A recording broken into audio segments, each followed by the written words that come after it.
Howdy, folks. Today let's talk about the... Whoa, let's not peak the meter. Let's talk about the... God, I don't know how to say this friggin' headphone. I have no idea how to say its name. Oriolus? Probably. I think I've been saying it wrong forever. Oriolus Isabellae. So this is a one dynamic driver headphone. They cost $600. This was sent to me by Tony Tex. Thank you, Tony. Much appreciated. It is I want to say a 9.2 millimeter dynamic driver in this bad boy right here. As far as the fit and finish goes, quite good. They have actually fairly large little stubby bores. I think one of the deals for most people is just going to be the cost of these guys. They're $600, which... I mean, that's asking a lot, but well, you know, quite pretty. I don't know if I would pick the aesthetic myself. Something to know: the two pins, which are these. Let's see, is it going to focus on here? Yeah, it's recessed in there really quite a lot. So, for your cable, you would definitely need. This is the stock cable, but you need these type of things that go way in there, like so. Stock cable. It looks actually similar to an Olina cable. Or, let's see. Melee. Probably the Melee cable. Sorry about that. Pretty nice cable. I don't know, I would use it. It's actually usable, like in terms of the... it's not microphonic and it's thin enough, so it's fine, cool. I actually like these headphones a lot. I actually really, really, really do. I think they're sort of like almost you could consider them similar to a dynamic driver version of the Soft Ears RSV. Somewhat close to that. They're not far off of Harman, which the RSV is not either. Watch, check this out. The magnets on these guys are crazy.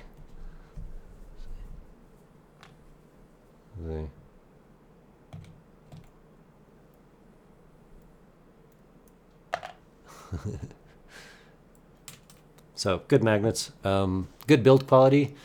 They fit decently. I honestly think that for $600, maybe, I don't know what I mean by this, but I wish they were slightly nicer. I don't know what that means exactly, but that's just my opinion.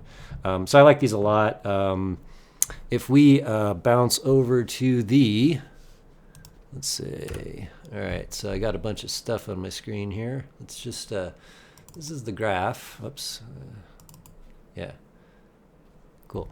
So I did measure that myself, and let's see. If we pin that, we could do something like the Soft Ears RSV. So, yeah, a little bit similar there. A little bit. What else is similar to it? Let's see, we can just try other stuff. Variations, There's Tanya. Anyway, you can play. Yeah, so this is my site. This is, let's get this out of the way. Shortbus.squig.link. So you can go look up the headphones that I'm testing and things like that, graphing.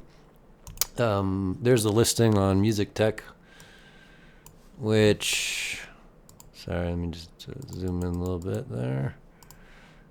Whoa. Oh, sorry, 9.8, yeah, 30 ohm, 113 dB sensitivity. Yeah, so you can run these off a mobile phone, no problem, really any device. They do actually level up, as most good drivers will, when you feed them good power. And so overall, I wouldn't buy these for $600. I would buy them for, I don't know, maybe like half that, $300. They got some competition in there, but they have a lot of good mojo. So compared to the Dark Magician, for instance, because that's a good, price. Well, okay, let's measure them to the Dark Magician 2, which exists right now. Sorry, Revision, Dark Magician Revision.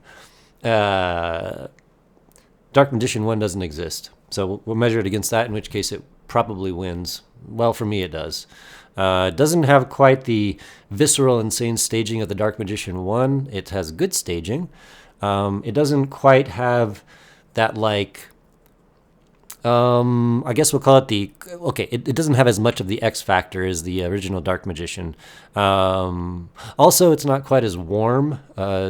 Timbre. The timbre's not quite as warm. It's shifted a little bit to the mids and higher in the treble, which I don't fault it for. I think the tuning is very nice. But just to compare, But for me, this isn't quite as special as the Dark Magician 1. As far as compared to the 2, I like them a little bit more. The 2 is just it's too hard for me to listen to for a lot of different genres, whereas this works better for more genres than the Dark Magician 2 works for me. Go figure. If I just talk about that real quick, I don't have that on my chart, but I'll just talk about that right now. So, blues, excellent. These things kill it. They have a really nice, clear timbre, tonality. So, blues just kills it for me. Classical, perfect, man. A little bit of extra detail maybe up in the top areas. Just kills it for any kind of acoustic music that's recorded live. Absolutely adore it. Electric music, electronica, that's kind of like my genre for most things that are electronically produced. Pretty much kills it 9.5 times out of 10. So we're going to give it a good go on electronica, EDM, any of this, modern type music. Electronica music is fantastic. Jazz, really, really nice. Now, of course, it depends on the recording, but these don't have any kind of hypey treble, none. So, jazz works perfect on them. The one thing that doesn't work, sadly, really, okay, so I'm being hyper picky, but I have a lot of extreme metal, and really it doesn't work that great on them. They have a little bit too much detail, and so it's just, it just is what it is. So if you're like a metal fan, I don't know if this is really going to do the trick for you. Better produced metal, probably better, but that's not a lot of metal that I listen to, so whatever. R&B, really, really good. Classic rock. I'm going to give it a half go on classic rock. I did run into a few tracks that it just felt like I wish it was just slightly, little more meat on the bones, a little bit lower mids, a little bit extra lower mids. It's just something like that. So, depending on the recording and probably things like that, maybe not. Vaporwave actually was really, really good. This does a fantastic job with phasing effects, reverbs, the crazy wacky things that Vaporwave can do. It does a really good job with that. And, it tends to be that a lot of Vaporwave is really, really super bassed up. And this does a great job with that. Vintage and lounge, which would be, what's an example of vintage? Oh, I don't know. I can pull up something here.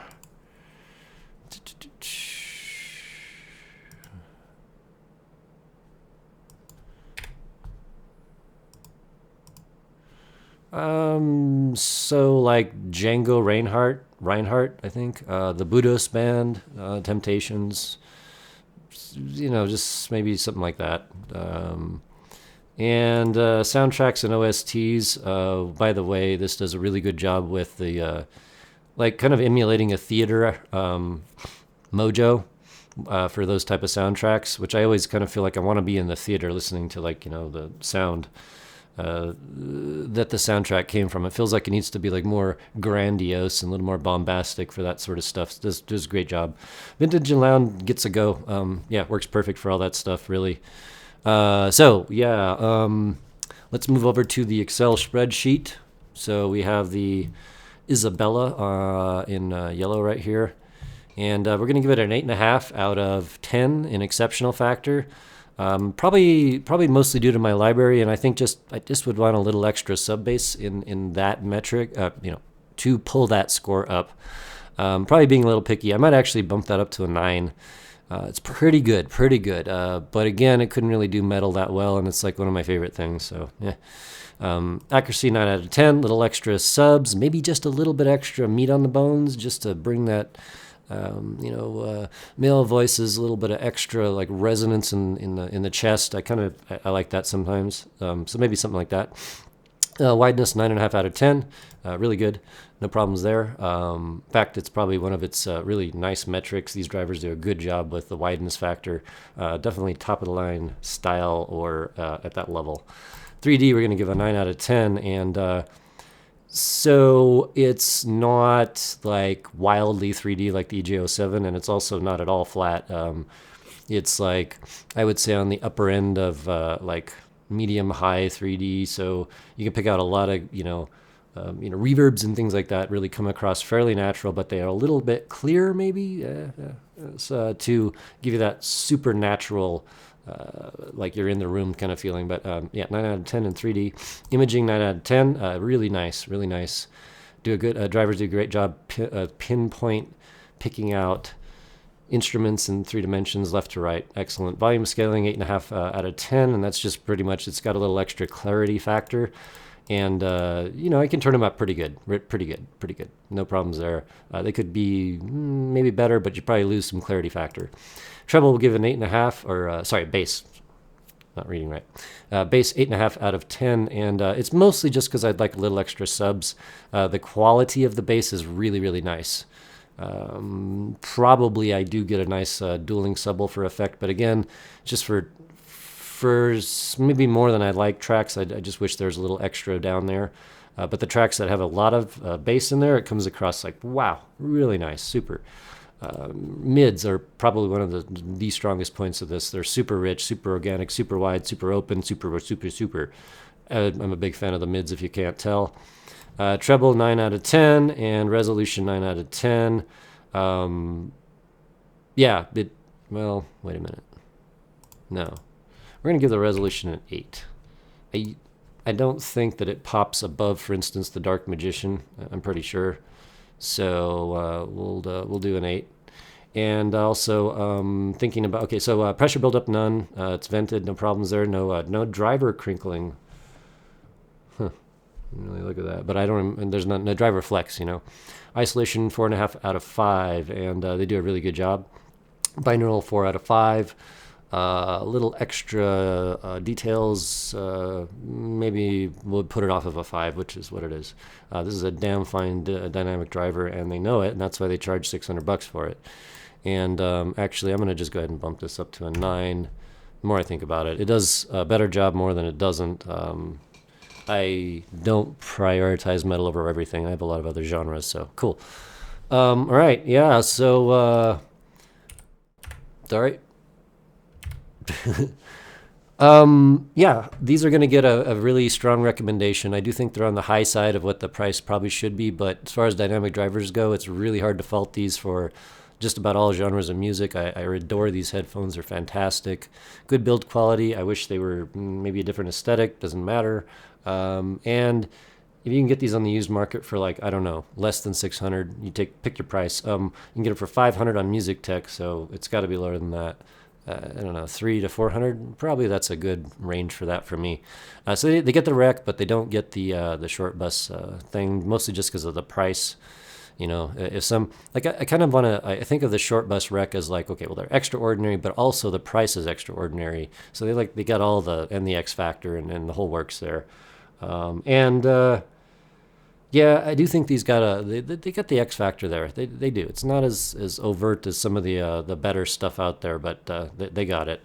I didn't actually sort my chart. Let's see. I'll just flip back over to that. So this is where they land right here. Which ain't bad. Not bad at all. Let's see. 1, 2, 3, 4, 5, 6, 7, 8, 9, 10, 11. So like 11th, Not bad. Thanks, Tony. Really appreciate it. And I will talk to you on the next one.